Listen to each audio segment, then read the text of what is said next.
Hi Sanjay bhai, it's great to have you on the show and thanks for giving us your time. Let me begin by asking you how and when did you actually start angel investing? Thank you, Sudarshan. Thanks for having me here, and Pleasure. congratulations on your Amplify SaaS-based startup. Thanks Sanjay bhai. So laser-focused, great stuff which you are doing for the ecosystem. Uh, I started investing in startups almost 5 years back.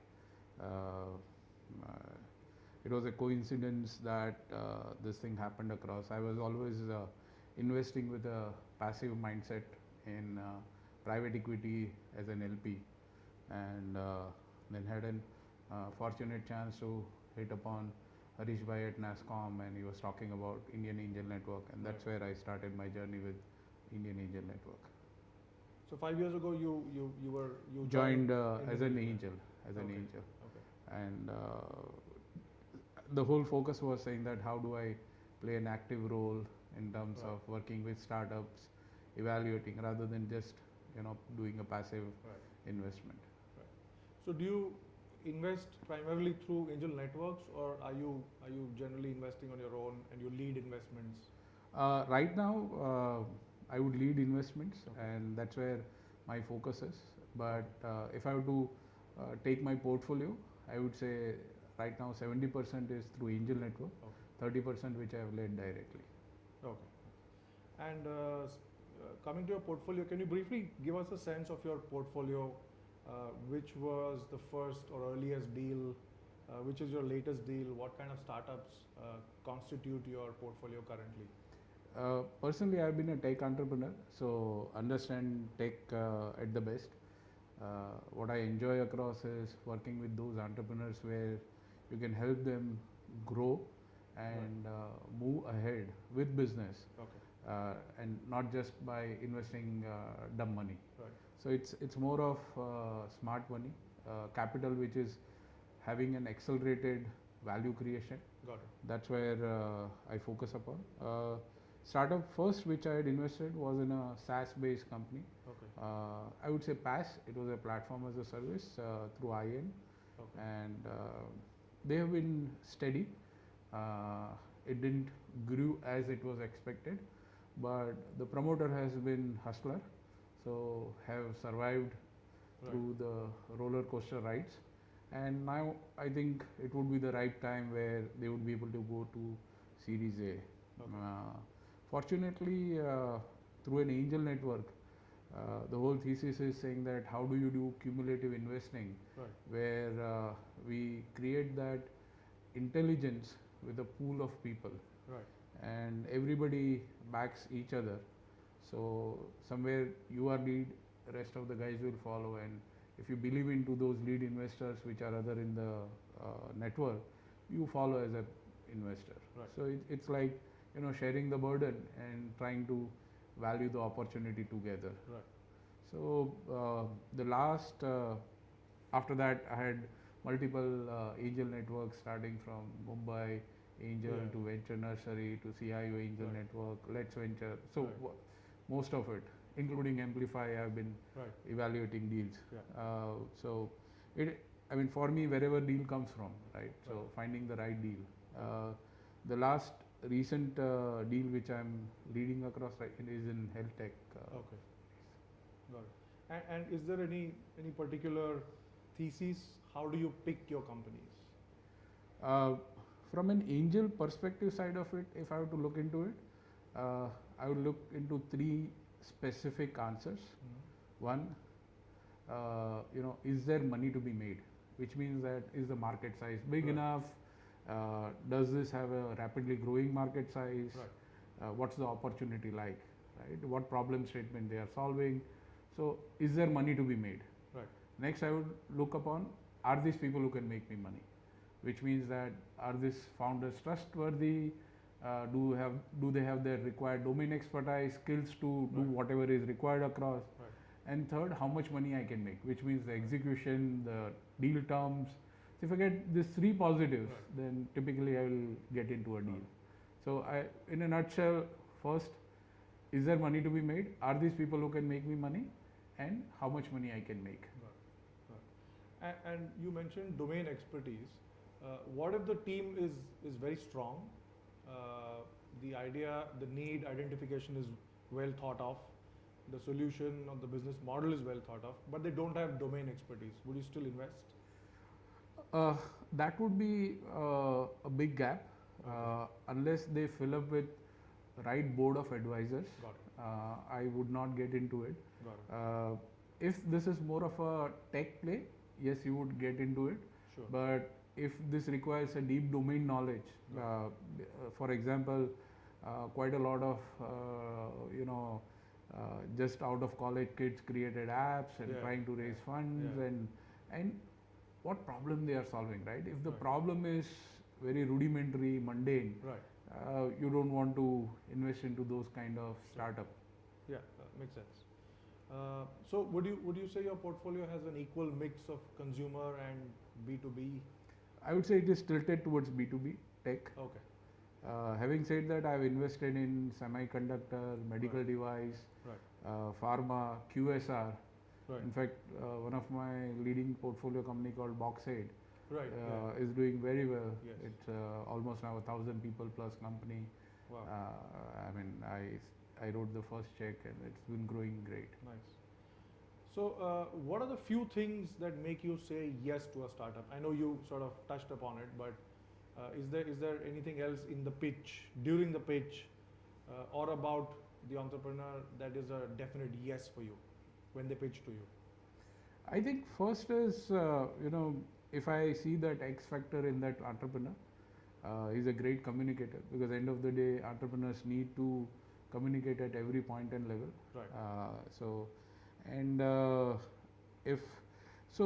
I would define two set of entrepreneurs.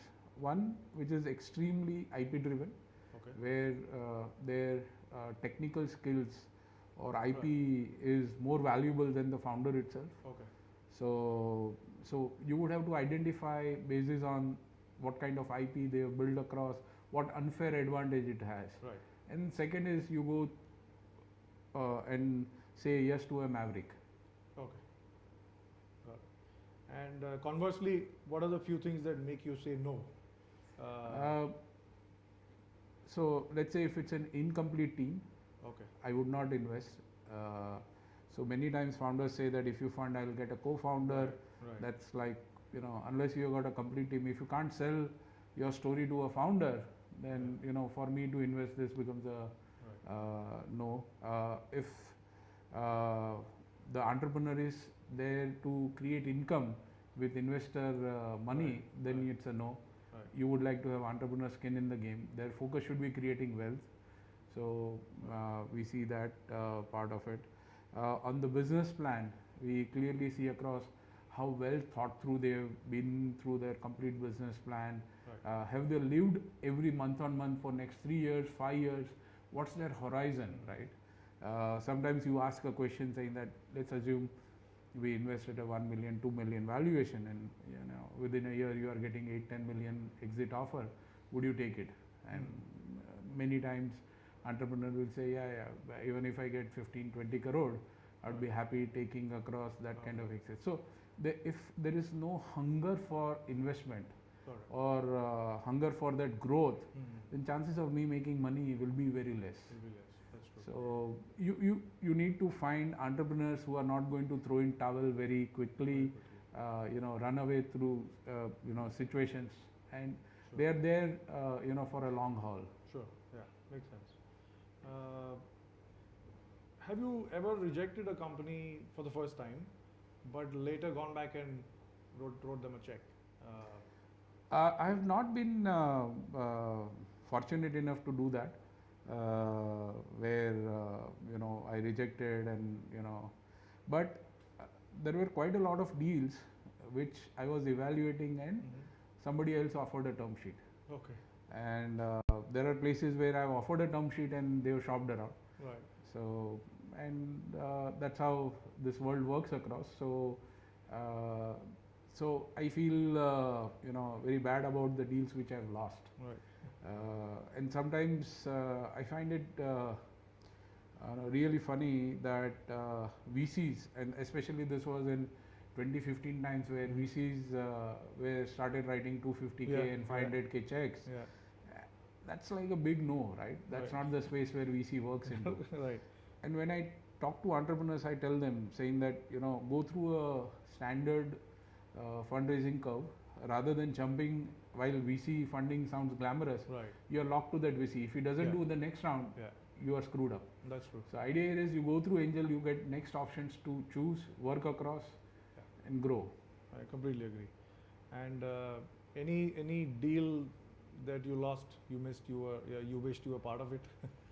Many of them, which I think in the hindsight, see, if you look into it, Sudarshan, what we do as an investor is create filters so that we don't, invest into some wrong company.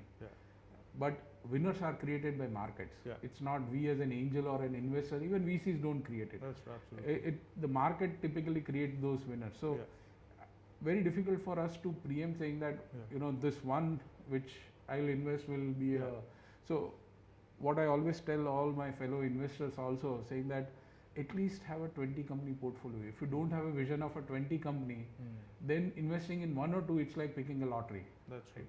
It does not help. So unless you have a portfolio, it will work for you. Yeah, absolutely. In 2017, what kind of startups are you looking to invest in? Anything in specific this year? Any trends that you're seeing and you want to pick up early? I think I'm looking across companies in personal robotics space. I'm trying to look into companies which are into chatbots. Companies in SaaS space, but having an good revenue, recurring revenue run rate, at least 500K to pick with, and I would like to do little larger deals in this year.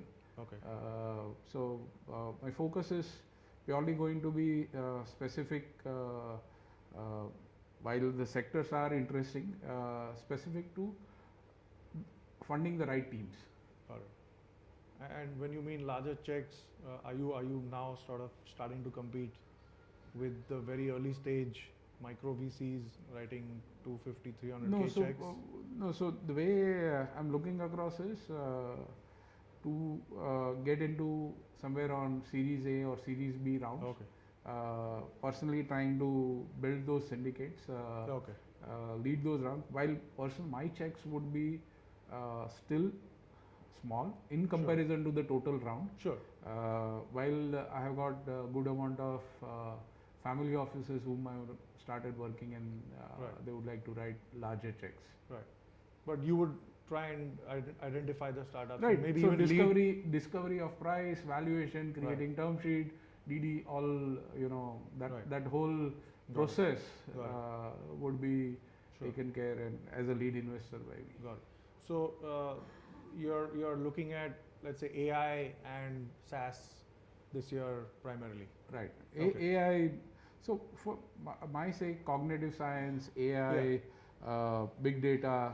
These are now like hygiene, right? Absolutely. You need to have in most of the startups, right? Absolutely. It's not about saying that would this is something which you will sell.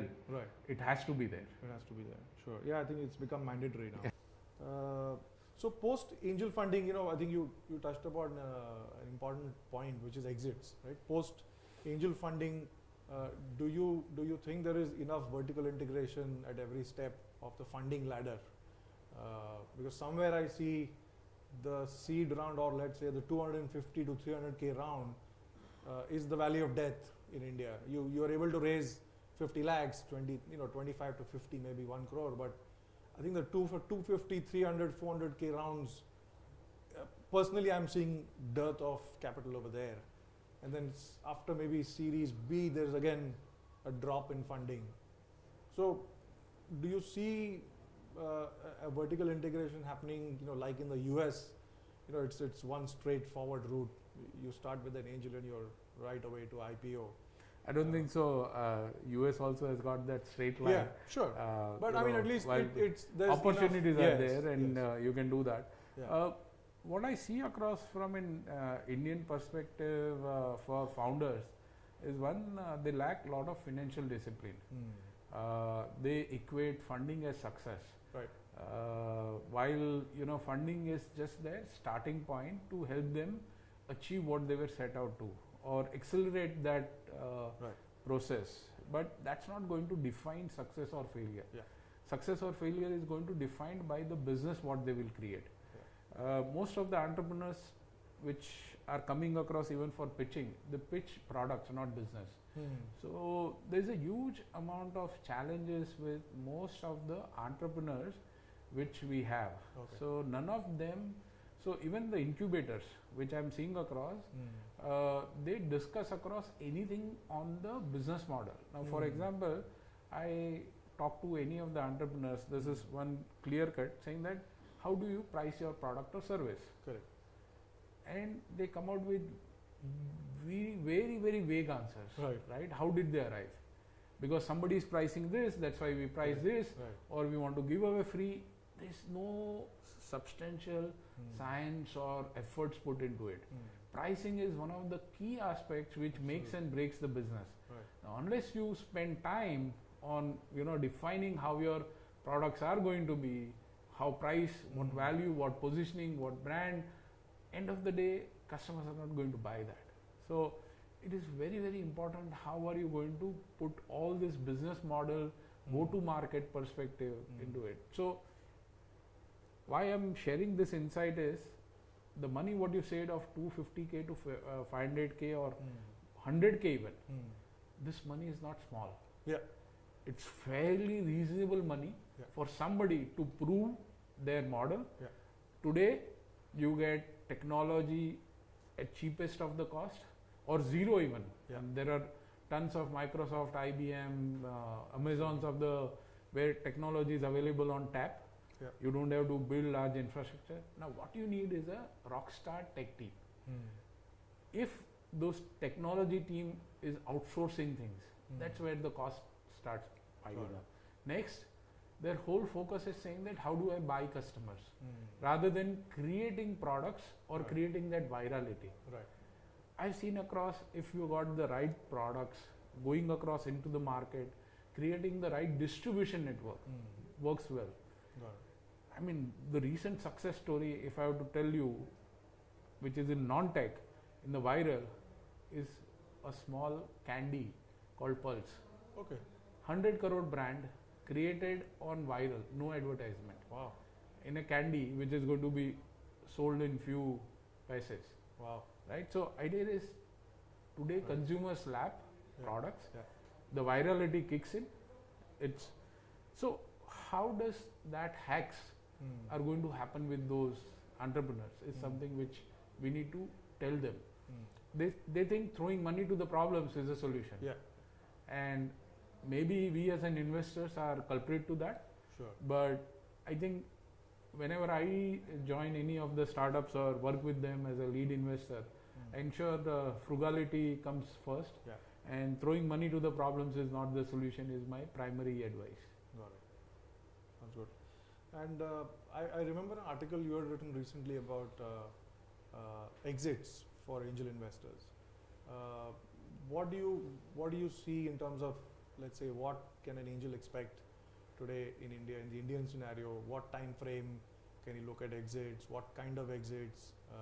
So I would say that while I've been fortunate with one of my exits, Oyo Rooms, which was like a stroke of luck, I would say, across where we got across 280x kind of return. Wow.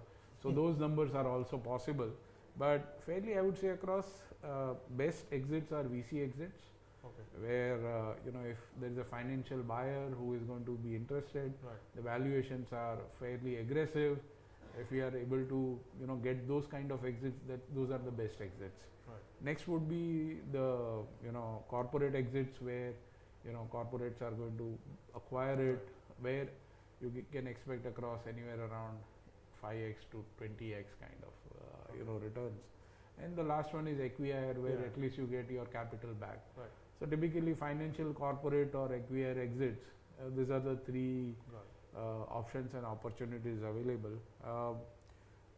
Depends upon how lead investor interacts with startups. Right. Are they preparing the entrepreneur for an exit is very important. So, for example, let's say there is a corporate offer which is coming across. They would like to see a complete team. So, if team is not in place, they will never buy the company, because at the end of the day, they require the team to manage across. Yeah. If there is a financial exit which is happening across, do they have the right metrics which are captured across?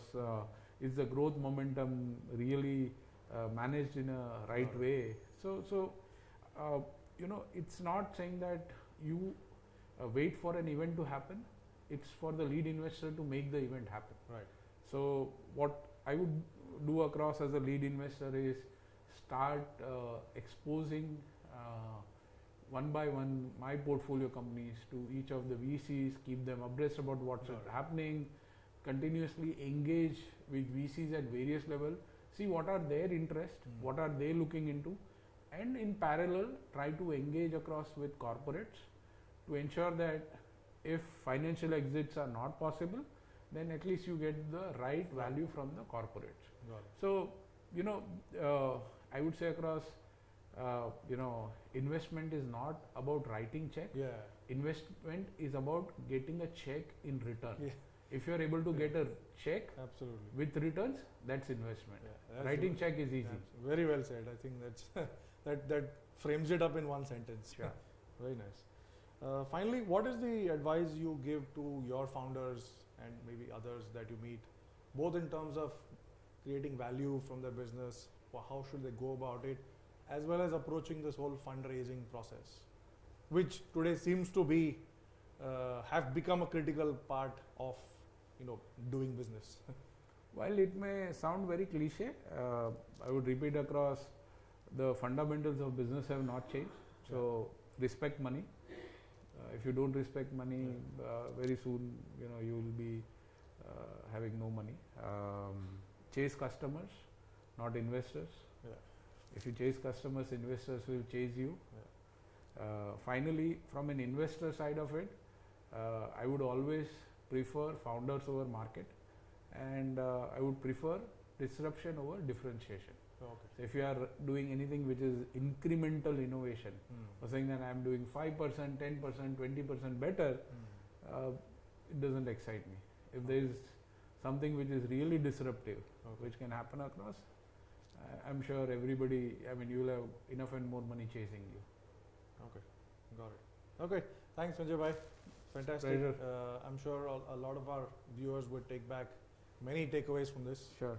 And look forward to another interesting round with you. Anytime, Sudarshan. All right. Happy to be part of Amplifi. Thank you so much. Thanks.